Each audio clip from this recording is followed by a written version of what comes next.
Bağırıyorum ama susuyorum yine. Körleşmiş bir his var tam içimde. Ruhumu kemiren bir şey var, aşamıyorum. Onu geçemiyorum, onu türlü geçemiyorum. Derin uçurumlar açılmış içimde. Diyorum yaralar kabuk tutmamış, daha da yarılmış. Kapatın tüm kapıları, rüzgarın esmesin, canım acır. Kan akar ruhumdan oluk oluk.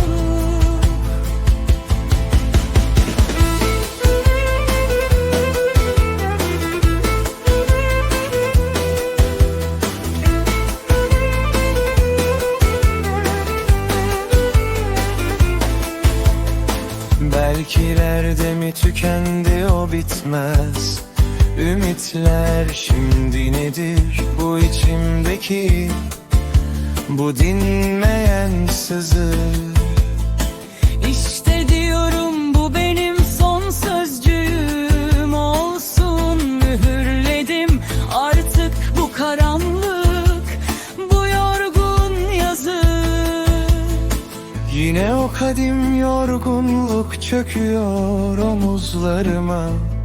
Sessiz bir uykuya dalıyor yorgun ruhum.